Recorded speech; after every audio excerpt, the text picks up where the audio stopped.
បាទរីករាយស្ដាប់ជាមួយនឹងបទដងស្ទឹងសង្កែបាទបើសិនជាមិនព្រោះសួរភ័យទៅផងបាទនឹងផ្ញើជូនមិត្តភក្តិបងប្អូនទាំងអស់គ្នាបាទជាពិសេសផ្ញើជូនលោកឪពុកម្នាក់ម្ដាយបាទដែលនៅខេត្តតាកែវបាទ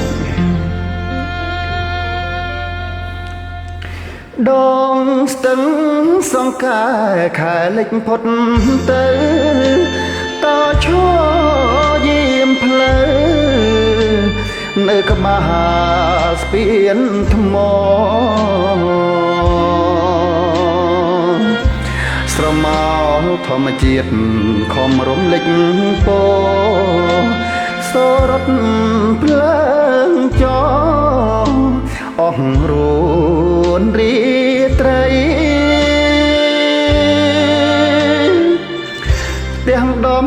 បលស្បូវនៅត្រើយខាងកើតជាភូមិកំណើតឋានស្នេហាកង្វៃតាមផ្លូវមានគេលក់នំចំណៃឥឡូវរឿងថ្មីអស់យើងភ្លេច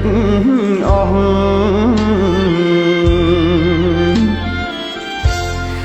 អូនកុំជេរស្ទឹងបើខឹងនឹងបងទុកក្រនដើរឆ្លងនឹករឿងស្រនោះទឹកអើយហោទៅកុំនៅក្រៀមក្រោះលំដួងចិត្តស្មោះទៅប្រាប់នាងផងអោស្ទឹង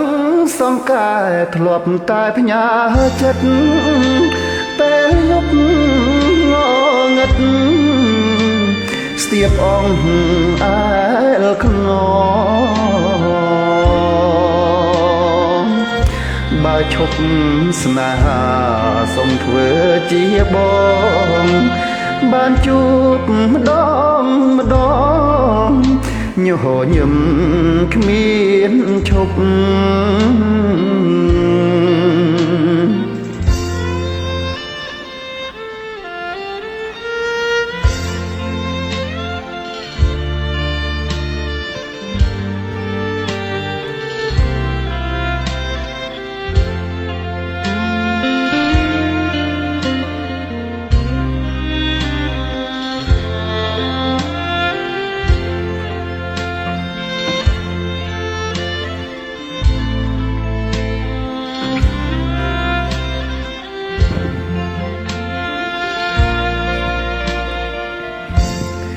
អូ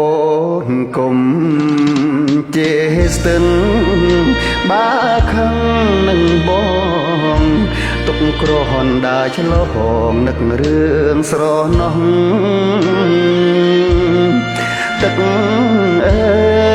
យហូរទៅកុំនៅក្រៀមក្រោះងំដួងចិត្តស្មោះ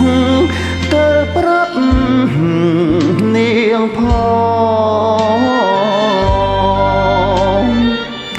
អោស្ទឹងសង្កែធ្លាប់តែផ្ញើចិត្តពេលយប់ងងឹតស្ទាបអងអែលខ្នងបើឈប់ស្នេហាសុំធ្វើជាបងបានជួបម្ដងញញឹមគ្មានឈប់